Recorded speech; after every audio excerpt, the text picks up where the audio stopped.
Gústi, þú mættu með undir 16 ára lið drengja til Kisa Kallio. Hvernig tilfinningin að vera komin hingað með liðið? Hvernig var ferðalagið? Bara mjög góð tilfinning og bara ágætt ferðalag. Það er ekki langt að fara og bara tilfinningin bara mjög góð.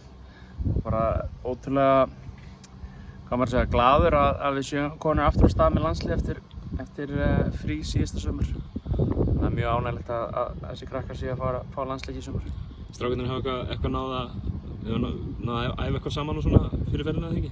Jú, við erum búin að æfa bara tiltölulega vel. Það æfðum núna ágætlega í júlí og vorum með úrtökuhelgi í júní, stórt úrtak. En æfðum síðan 18 manna hópur, meira og minna allan júlí. Já. Ég minna þetta nú svona svolítið sérstakar aðstæður, þurfa allir að fara saman, við erum hérna inn í búblu í Kisa Kallio, þurfa allir að fara í COVID-test áður en þeir gátu farið út úr herbergjum sínum í búblunni. Hvernig var það fyrir strákarna að díla þetta?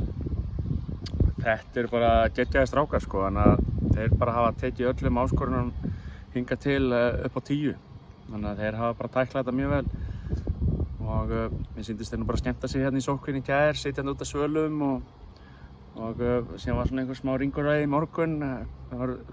Fengum ekki skilaboð 2 að þeir væri konur í sókví en það kom síðan. Þannig að við náðum fínna æfingu í hádeginu og þeir eru bara mjög brattir og það er mikil spenna í hópnum. Já. Og ég held að það verður svona kannski mest áskorun að stilla spennuna. Já.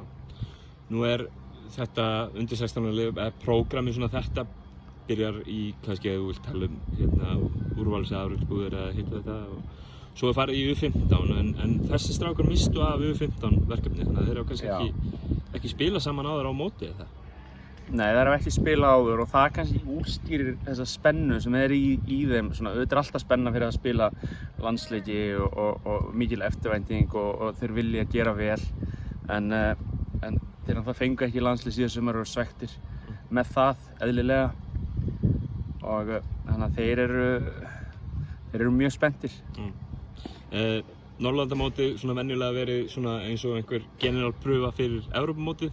Ekkert Evrópumótið í ár, er þá meiri vikt á Norðurlandamótinu? Bara já og nei sko. Þeir eru 12 strákar að fara að stíga sinn fyrstu skref sinn landsliðsferil. Þannig að fyrstu skref í landsliðsferlinum núna á morgun og það er bara mjög stórt. Hvort sem það sé Evrópukeppni eða ekki. Já. En ég held að það hafi verið mjög góð ákvörðun hjá KKÍ að fara ekki í Evrópukeppni.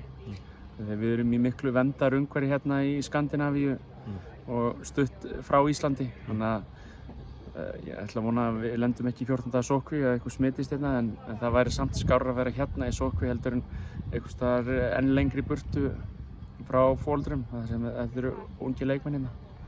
Talar að þeir sé að stíga sín fyrstu skref á morgun, eða fyrstu leiki sem með landsliði eru verðandi A-landsliðsleikmenn í hópnum hér? Já, ég held að það séu nokkrir. Já. En auðvitað það sé bara undir þeim komið en það er mikill efniviður í þessum árgangi. Hann lítur mjög vel út og maður er búinn að vera þó nokkuð lengi í þessu og sé margt og við megum ekki kvíða framtíðinni. Hún er mjög björt. Þetta eru algjörðu topp drengir. Þannig að það verður gaman að fá að vera með þeim hérna þegar þeir stíga sem fyrstu skref á morgun og í þessu móti. Og það er þá kannski bara eins og ég sagði áðan, það er þessi væntingastjórnun og stjórna þessu spennustíð, það er svona kannski mest krefjandi fyrir mig sem þjálfara. En þeir eru bara mjög einbeittir í því að gera sitt besta og verða sjálfum sér á landi sínu til sóma. Alveg í lokin, Eistland á morgun, hvað vitum við Eistland? Við vitum bara saman sem ekkert hin liðin nema bara það sem við höfum séð undanfarin ár og þetta er misjafnt milli árganga. Þannig að við vitum ekki neitt. Við vitum ekki hvort að við séum besta eða lélegasta liðið en við ætlum að reyna að vera besta liðið sem við getum mögulega verið. Þannig að við erum einbeita algjörlega okkur sjálfum. Þannig að við erum að reyna að spila okkar besta leik. En við vitum ekkert hin liðin en við vitum meira hin liðin þegar við erum búin að sjá þau spila. Frábært. Takk og gangi ykkur vel. Takk svo